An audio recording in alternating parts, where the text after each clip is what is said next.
लिए पहचान के लिए लड़ता है। जिस तरह से लोगों की ज़मीन छीनी जा रही है उसके खिलाफ हम अपनी आवाज़ उठा रहे हैं और असम इस बार बदलाव करेगा।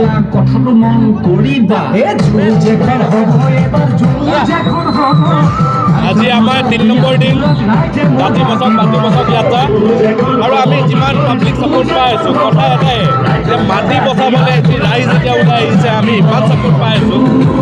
চাওক কথা চিম্পল, যদি আম্বানী আদানীয়ে যদি 1 টকাত যদি মাটি পাই আছে আমাৰ থলুৱা মানুহক ক্ষতি কৰিব লাগে 1.5 লাখ 2 লাখ 3 লাখ 5 লাখ কিয় লৈ আছে।